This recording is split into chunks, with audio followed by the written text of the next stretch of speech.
Hola amigos, hoy decidimos cambiar de set y sobre todo salir al campo, pero nos enteramos de que se viene el Tirreno Adriático desde este 10 hasta el 16 de marzo y va a tener 7 etapas, así que quisimos hacer este video para todos ustedes mostrándoles el recorrido que va a tener para sprinters, va a tener para escaladores y sobre todo para esos grandes ciclistas que van a estar allí, entre ellos Nairo Quintana. Bienvenidos a este video, no olviden suscribirse, apoyarnos con un like y sobre todo hacer parte de esta familia ciclística.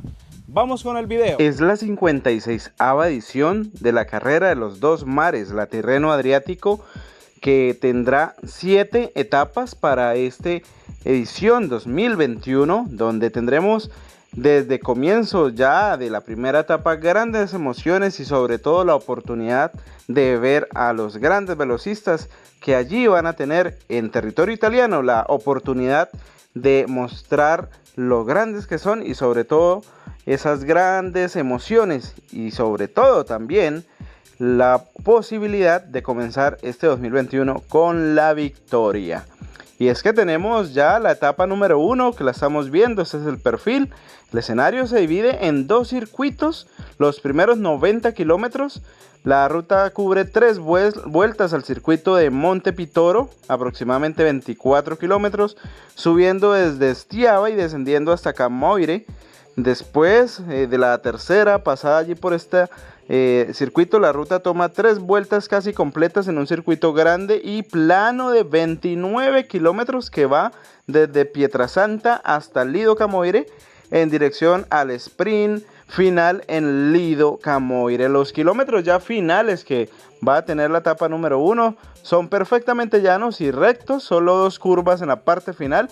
La línea de meta se encuentra en una carretera asfaltada de 8 metros de ancho. Ahora vamos a ver el perfil de la etapa número 2. Esta es la etapa que se va a vivir. La etapa número 2 es una etapa ondulada, muy ondulada diría yo, especialmente en la segunda parte, comenzando desde Camoire y atravesando la llanura del Pisa. La ruta pasa también allí por Ponzaco y Latajico y luego llega a Volterra.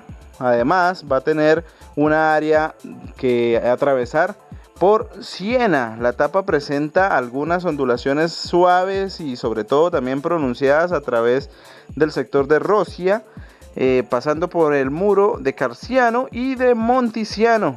También va a tener una subida que está categorizada allí como el Poggio al Croce.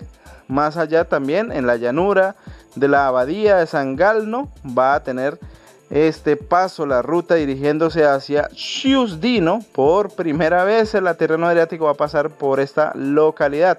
Luego desciende hacia San Galgano tomando un circuito de más o menos 27 kilómetros y finalmente vuelve a subir en dirección a la meta. Ya en los kilómetros finales de la etapa número 2 van a estar cuesta arriba, amigos, y con varias curvas, ya terminando en una prácticamente un sprint ya hacia arriba, pero con una carretera pues que está en muy buenas condiciones en la parte final. La etapa número 3, esta etapa va a ser un escenario pues que inicialmente va a ser ondulado, como la estamos viendo. Ya en la segunda parte de la etapa va a ser un poco plana. La ruta va a cruzar el área de Siena, pasando por Murlo y Asciano. Llega a Cortona y luego entra a Umbría, tomando una única subida categorizada del día, que es la Poggio de Cross. Después va a bajar hasta Gubbio, pasando allí en la carretera que va a ser plana y va a estar así hasta la parte final. Los últimos kilómetros de la etapa van a ser un poco ondulados al principio, luego correrán pues un poco también cuesta arriba. Hay un giro a la izquierda pronunciado en el último kilómetro, seguido de una sucesión de amplias curvas que van a conducir a la recta ya final, que se eleva un poco ligeramente, diría pues algunos, ¿no?, con pendientes cercanas al 4%, pero que van a ser mella en los corredores. Ese es el perfil de la etapa número 3. La etapa número 4 va a tener allí, culminando en una parte ya de final en alto. Esa etapa es corta, pero va a ser demasiado dura. Llevará al pelotón a una altitud de 1450 metros en el Prati di Tivo. Allí va a tener después que subir al Forca di Arron. La ruta va a llegar a Piana Reatina, pasando por Rieti, aborda la subida de la Sella di Corno, luego toma un descenso bastante largo hasta las afueras de la localidad de L'Aquila, después pasa por Passo Campanel. Es una categoría allí superior para los ciclistas. Luego va a tener un descenso también bastante pronunciado, es 30 kilómetros. Las carreteras van a tener muchas curvas, 2 túneles que tienen una muy buena iluminación a lo largo de la ruta. Pero los últimos 14 kilómetros ascienden hasta la estación de esquí de manera descomunal. La subida es un final de 14,5 kilómetros, tiene una pendiente media del 7%, con picos que superan hasta el 12% y 22 curvas cerradas. Las pendientes son muy pronunciadas en la primera parte. Tocando las pendientes más pronunciadas está el Pietra Camella, donde se establece allí un sprint intermedio. Los últimos 3 kilómetros tienen una pendiente constante del 7%. La recta de inicio, que es más o menos allí a 200 metros del final, está coronando allí en la estación de esquí y dejando a estos ciclistas totalmente rendidos. La quinta etapa va a tornarse un poco fuerte porque va a tener un recorrido bastante largo, y es que tiene que afrontar allí el paso por el Castellalto, la ruta descendiendo hasta por la parte urbana, hasta el fondo del valle, pero esos primeros 100 kilómetros lo van a tener que hacer por la costa y sobre todo recibiendo viento de costado bastante fuerte que va a causar mella en los ciclistas. Al llegar a Castelfidardo, la ruta toma un primer paso por la selva de la Battaglia y luego ingresa al circuito de cierre.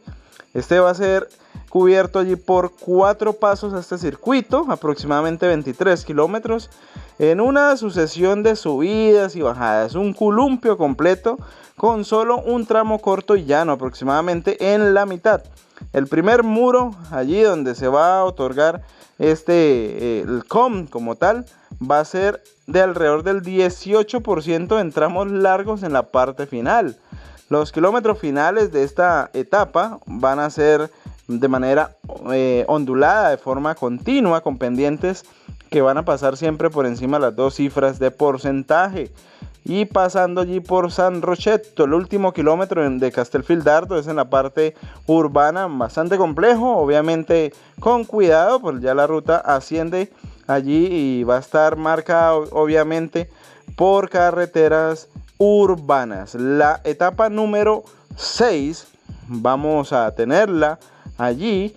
Va a ser ondulada al principio, la ruta luego se nivela y finalmente toma un circuito cerrado sin complicaciones. Una vuelta grande y 4 vueltas pequeñas. Al llegar a la zona de Fermo, la etapa pasa por encima de la meta y toma la vuelta larga subiendo hasta el Fermo, bajando hasta llegando allí, hasta Tre Arci y pasando nuevamente por la meta. Los kilómetros finales van a ser 4 vueltas cortas con un breve ascenso hasta el primer kilómetro, que es en la subida de Copadarco. La ruta luego se dirige hacia San Marcos, llegando finalmente a la meta, que va a ser allí en zona urbana. La etapa número 7 se trata de una contrarreloj individual de 11,1 kilómetros con un recorrido diferente a las ediciones anteriores, porque va a partir desde el estadio de la Riviera de La Palma. La etapa va a tomar el paso subterráneo del ferrocarril y se une a la ruta tradicional en la dirección opuesta a lo que se venía haciendo de forma tradicional. Después va a descender hacia el Porto de Ascoli y va a llegar hasta la Piazza de Salvo de Quisto. La etapa da un giro en U y avanza hacia el norte a lo largo del mar.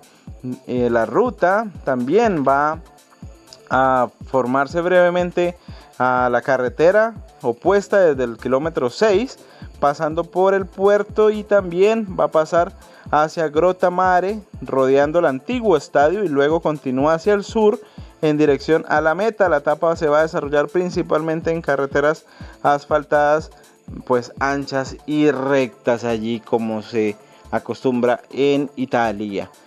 Los kilómetros finales de esta contrarreloj, los últimos 3 kilómetros, transcurren por carreteras anchas y sobre todo rectas con muchos giros de 90 grados. Hay una última curva doble, hay que tener cuidado allí, de 300 metros antes de la línea de meta, que se asienta para llegar para un final de la velocidad máxima que alcancen los ciclistas en esta contrarreloj individual.